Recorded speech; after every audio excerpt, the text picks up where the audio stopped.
নমস্কার বন্ধুরা, প্রত্যেকটি সরকারি চাকরির পরীক্ষার্থী এবং প্রত্যেকটি ছাত্রছাত্রী সকলের জন্য অতি গুরুত্বপূর্ণ একটি অঙ্কের ক্লাস। আজকের বিষয় সুদ ও আসল। তো সুদ ও আসলের এই টাইপের প্রশ্নগুলি কিভাবে কয়েক সেকেন্ডে উত্তর করতে পারবেন সেটাই আমি দেখাচ্ছি। তো দেখুন, কথা না বাড়িয়ে শুরু করছি। আজকের প্রথম প্রশ্ন 11 নম্বর থেকে।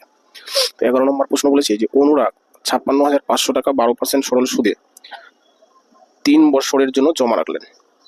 3 বছরের শেষে সুদে আসলে কত টাকা পাবে? খুবই সিম্পল একটা প্রশ্ন দিয়েছে। দেখুন, যে মোট রেখেছে কত, 56,000 কত 500 টাকা, 500 টাকা।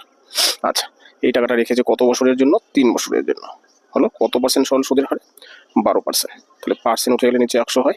এটা কাটাকাটি করে আমরা কি পেয়ে যাবো? সুদ। ঠিক আছে, 100 দুটি শূন্য আর 56,500 দুটি শূন্য কাটা দিয়ে দিলাম। এবার ওপর উপরে গুণ করেন, তাহলে আমরা মোট সুদ পেয়ে যাবো। তার সাথে যদি এই আসলটা যোগ করে দিই, তাহলে আমাদের উত্তর চলে আসবে 5 বরং 60 শূন্য, 6 বরং 72, আর হাতে ছিল 6। তাহলে 72 আর 6 হচ্ছে 78, 78-এর 8 হাতে থাকলো 7, 5 বরং 60 আর সাথে 67, ঠিক আছে। আরও একটা 3 ছিল, তাহলে এখন আমরা 3 দিয়ে গুণ করি। তাহলে 3 দিয়ে এটাকে গুণ করলে কি হচ্ছে দেখুন, 3 শূন্য শূন্য, 3 8 24-এর 4, 3 7 21, হাতে ছিল 2, 23-এর 3, হাতে ছিল 2। আচ্ছা, 3 6 18 আর 2 20। ঠিক আছে, এটা আসলে আমাদের মোট সুদের পরিমাণ 20,340 টাকা। এর সাথে যোগ হবে কি 56,500 টাকা। তাহলে 20,000 আর 56,500 টাকা যদি আমরা যোগ করি, যোগফল কত হলো? 76,840 টাকা। 76,840 টাকা অপশন নাম্বার সিতে রয়েছে। তাহলে অপশন সি উত্তর। বাস, এটা ইউনিয়ন ব্যাংক অফ ইন্ডিয়ার ক্লার্কশিপ পরীক্ষা এসেছিল 2008 সালে। দেখুন এই প্রশ্ন।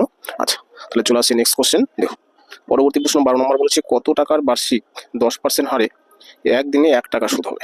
তাহলে এটা কি আসলের মান চেয়েছে। তাহলে আসলের মান যদি চাই, অর্থাৎ পি সমান সমান, পি সমান সমান কি I/TR, তাই না?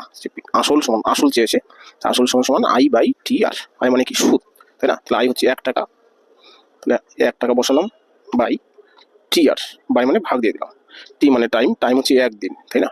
এবার এখানে আমরা বছর হিসাবে করি, তাহলে কত দিনে 1 বছর? 365 দিনে, 365 দিন দিয়ে আমরা ভাগ করে দিলাম, তাহলে বছর পেয়ে যাবো। বাস, এবার কত পার্সেন্ট সুদের হার? 10%, 10/100।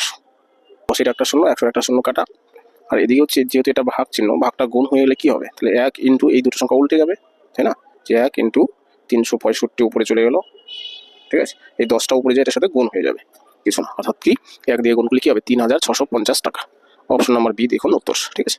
আচ্ছা, তো এটা হলো বন্ধুরা আজকের অঙ্ক ক্লাস। ক্লাসটি ভালো লাগলে অবশ্যই লাইক কমেন্ট শেয়ার করবেন। নতুন যারা এসেছেন আমার চ্যানেলটি সাবস্ক্রাইব করবেন।